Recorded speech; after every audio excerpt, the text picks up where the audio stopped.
my name is Reese Atkins, and this is my religion and the arts analysis. So, for this assignment, I decided to go to the Holocaust Memorial Landmark in Miami Beach.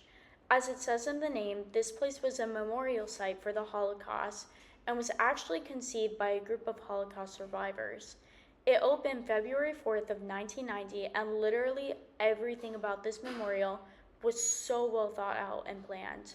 For example, even the address is a symbol of the years that Nazi Germany rose and fell, 1933 to 1945. So a little about this memorial.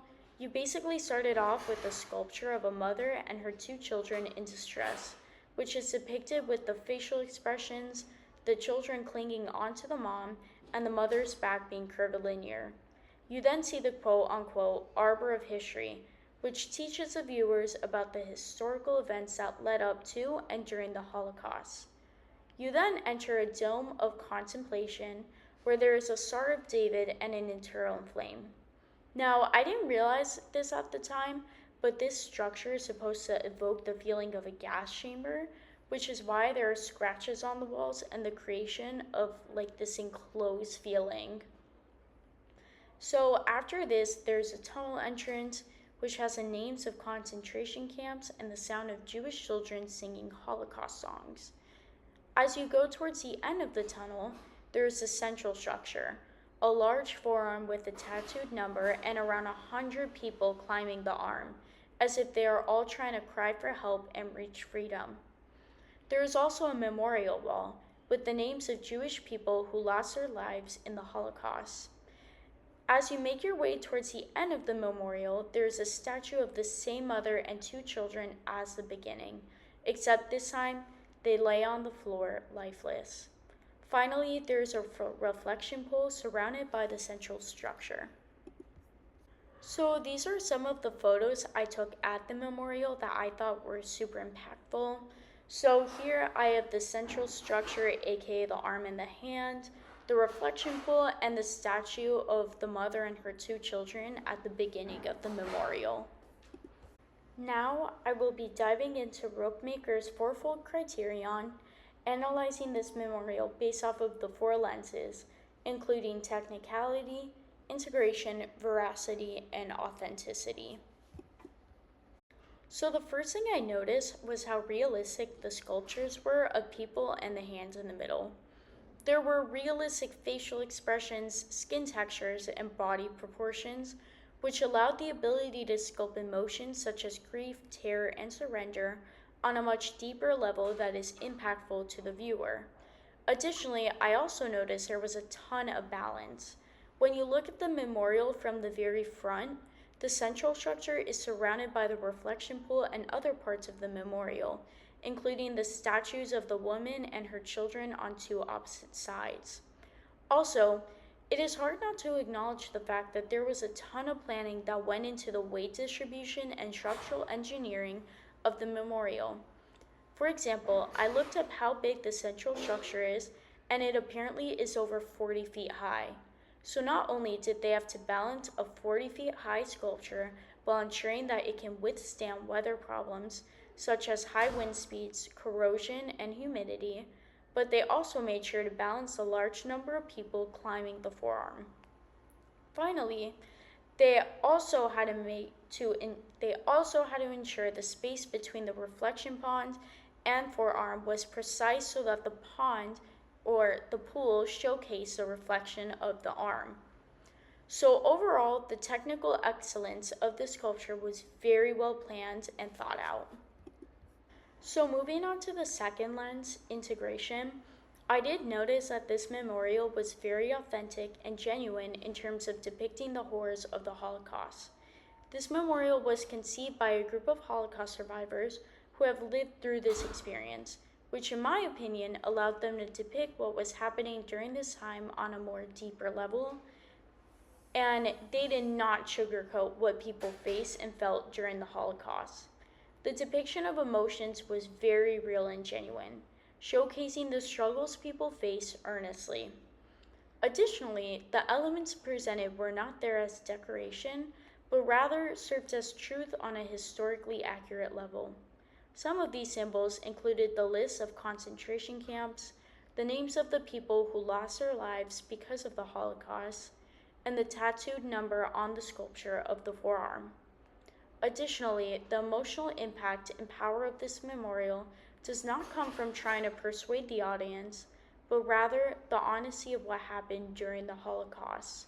This memorial centered around historically accurate details and the victims, without illustrating any type of political agenda or propaganda or slogans.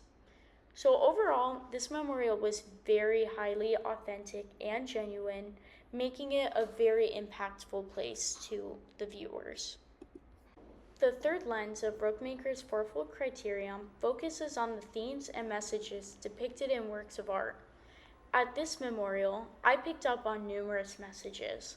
For one, there is a theme that evil is real and affects people on both an individual and societal level. This is portrayed via the sculptures of the people with anguish, sadness, and suffering on their face.